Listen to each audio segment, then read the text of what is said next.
Ivan ആശാന് കീഴിൽ 4-4-2 എന്ന ലൈനപ്പിലാണ് ബ്ലാസ്റ്റേഴ്സ് ഇറങ്ങിയതെങ്കിൽ ഇത്തവണ സ്റ്റാർക്ക് കീഴിലുള്ള മത്സരങ്ങളിലെല്ലാം 4-3-3 ഫോർമേഷനാണ് പരീക്ഷിച്ച് കണ്ടത്. ഈ ഒരു ഫോർമേഷനെ കുറിച്ചും അതിലെ പ്ലെയേഴ്സിന്റെ റോളിനെ കുറിച്ചും നമ്മുടെ പ്രിഡിക്റ്റഡ് സ്റ്റാർട്ടിംഗ് 11-ഉം സബ്ബുമായി വരാൻ സാധ്യതയുള്ള പ്ലേയേഴ്സിനെ ഉൾപ്പെടുത്തിക്കൊണ്ടുള്ള ഒരു വീഡിയോ ആണിത്. നിങ്ങൾക്ക് തീർച്ചയായും ഇഷ്ടപ്പെടും എന്ന് കരുതുന്നു. 4-4-3 എന്ന് പറയുന്നത് വളരെ ഫേമസ് ആയിട്ടുള്ള ഒരു ഫോർമേഷനാണ്. ലോകത്തിലെ പ്രസിദ്ധരായ ഒരുപാട് കോച്ചുമാർ ഈ ഫോർമേഷൻ ഉപയോഗിച്ച് കണ്ടിട്ടുണ്ട്. പെപ്പിന്റെ ബാഴ്സയും സിറ്റിയും ക്ലോപ്പിന്റെ ലിവർപൂളൊക്കെ ഇതിന് ചെറിയ ഉദാഹരണം മാത്രം. വളരെ ബാലൻസ്ഡ് ആയിട്ടുള്ള ഒരു ഫോർമേഷൻ കൂടിയാണ് 4-3-3 എന്ന് പറയാം. 4-3-3യുടെ ലൈനപ്പിലേക്ക് വന്നാൽ, അതിലെ പ്ലേയേഴ്സിലേക്ക് വന്നാൽ, സെൻട്രൽ ഡിഫൻഡേഴ്സ് രണ്ടുപേരും നന്നായി ബോൾ കാലിൽ വെച്ച് കളിക്കാൻ പറ്റുന്നവരായിരിക്കണം. അത്യാവശ്യം വിഷണറി ആയിട്ടുള്ള പ്രഷർ സിറ്റുവേഷനുകളെ അതിജീവിക്കാൻ പറ്റുന്ന, വേണമെങ്കിൽ അത്യാവശ്യം വന്നൊരു ലോങ് ബോൾ വിങ്ങർമാരിലേക്കോ അല്ലെങ്കിൽ സ്ട്രൈക്കറെയോ കണ്ടെത്താൻ പറ്റുന്ന ലോങ് ബോളുകൾ കൊടുക്കാൻ പറ്റുന്ന ഒരു പ്ലെയർ ആയിരിക്കണം. ഈ ഒരു കാര്യമൊക്കെ പരിഗണിക്കുമ്പോൾ തന്നെ ഇന്ത്യൻ CB എന്ന പൊസിഷനിലേക്ക് നമുക്ക് ഹോമിയെ പരിഗണിക്കാം. ആളുടെ പേരായി മിലോസ് വരുമോ അല്ല പുതിയ CB വരുമോ എന്ന് നമുക്ക് എന്തായാലും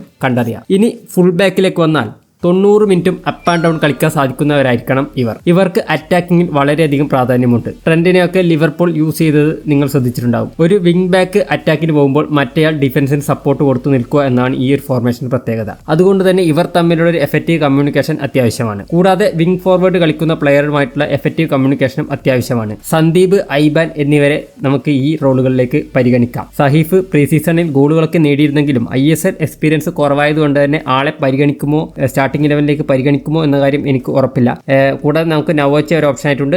റൈറ്റ് ബാക്കിലാണെങ്കിൽ പ്രബീർ ദാസും ഉണ്ട്. ഇനി ഒരു പ്ലെയർ കൂടി വരാനുണ്ട് എന്ന കാര്യം കൂടി പരിഗണിക്കുക. അവരൊക്കെ ചിലപ്പോൾ സബായി വരാം. ഇനി മിഡിലേക്ക് വന്ന 3-man മിഡ്ഫീൽഡ് ഫ്ലാറ്റ് ഫോർമേഷനായി അല്ലെങ്കിൽ ഒരു ട്രയാങ്കിൾ ഫോർമേഷൻ ആവാം. ഒന്നുകിൽ 2 DM ഒരു അറ്റാക്കിംഗ് മിഡ്, അല്ലെങ്കിൽ നേരെ തിരിച്ച്. ഇവിടെ ബ്ലാസ്റ്റേഴ്സിന്റെ ലൈനപ്പിലേക്ക് വന്ന ഒരു DMഉം 2 അറ്റാക്കിംഗ് പ്ലേയേഴ്സും കൂടി വരുന്ന ഒരു ട്രയാങ്കിളായാണ് കാണുന്നത്. അതുകൊണ്ട് തന്നെ ഈ ഫോർമേഷനെ വേണമെങ്കിൽ നമുക്ക് 4-1-2-3 എന്നും പറയാം. DM ഡിഫൻസിന് കവർ നൽകുകയും മറ്റു 2 പേരിൽ ഒരാൾ ഗെയിമിന്റെ ടെമ്പോ കൺട്രോൾ ചെയ്യുന്ന ബോക്സ് ടു ബോക്സ് മിഡ്ഫീൽഡറും മറ്റേയാൾ ഒരു ക്രിയേറ്റീവ് പ്ലെയറും ആയിരിക്കണം. മിഡിനെയും അറ്റാക്ക് ലൈനെയും കണക്ട് ചെയ്യുന്ന ആളായിരിക്കും ഈ ക്രിയേറ്റീവ് പ്ലെയർ. ബ്ലാസ്റ്റേഴ്സിന്റെ കേസെടുത്താൽ DMൽ അസർ, യോഹിംബ എന്നിവരെയും കൺട്രോളർ റോളിൽ വിപിൻ, ഡാനിഷ്, ഫ്രെഡി എന്നിവരെയും പരിഗണിക്കാം. കൂടാതെ ക്രിയേറ്റർ റോളിലേക്ക് ലൂണ, ഐമൻ എന്നിവരായിരിക്കും കോച്ചിന്റെ ആദ്യ പരിഗണന എന്ന് പ്രതീക്ഷിക്കുന്നു. ഇനി ഫ്രണ്ട് 3യിലേക്ക് വന്ന 2 വിങ്ങർമാർ, ഒരു സ്ട്രൈക്കർ. ഇവർ തമ്മിലുള്ള അണ്ടർസ്റ്റാൻഡിംഗ് വളരെ പ്രധാനമാണ്. എന്നാൽ മാത്രമേ സ്ട്രൈക്കർ ഡ്രോപ്പ് ഓഫ് ചെയ്യുന്ന സമയത്ത് വിങ്ങർമാർക്ക് ബോക്സിലേക്ക് കൃത്യമായി കട്ടിങ് ചെയ്ത് കയറാൻ പറ്റൂ.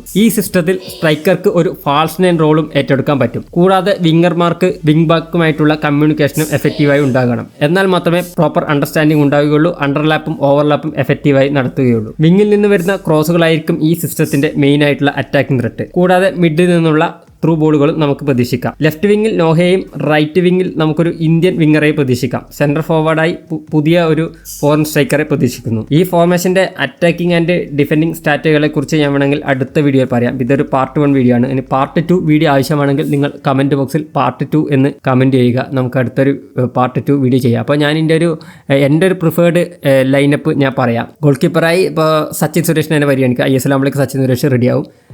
സെൻട്രൽ ഡിഫൻസിൽ ഹോമി ആൻഡ് ഒരു ഫോറിൻ CB, മിലോസോ അടുത്ത് വരുന്ന CB ആകാം.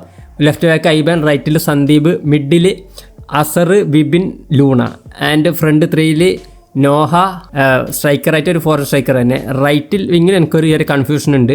അത് കോച്ചിൻ്റെ പ്രിഫറൻസ് അനുസരിച്ച് നമുക്ക് പ്ലേയേഴ്സ് ഉണ്ട്. അമാവി ഉണ്ട്, രാഹുലുണ്ട്, സൗരഭ് ഉണ്ട്, അങ്ങനെ ഒരുപാട് പ്ലേയേഴ്സ് ഉണ്ട്.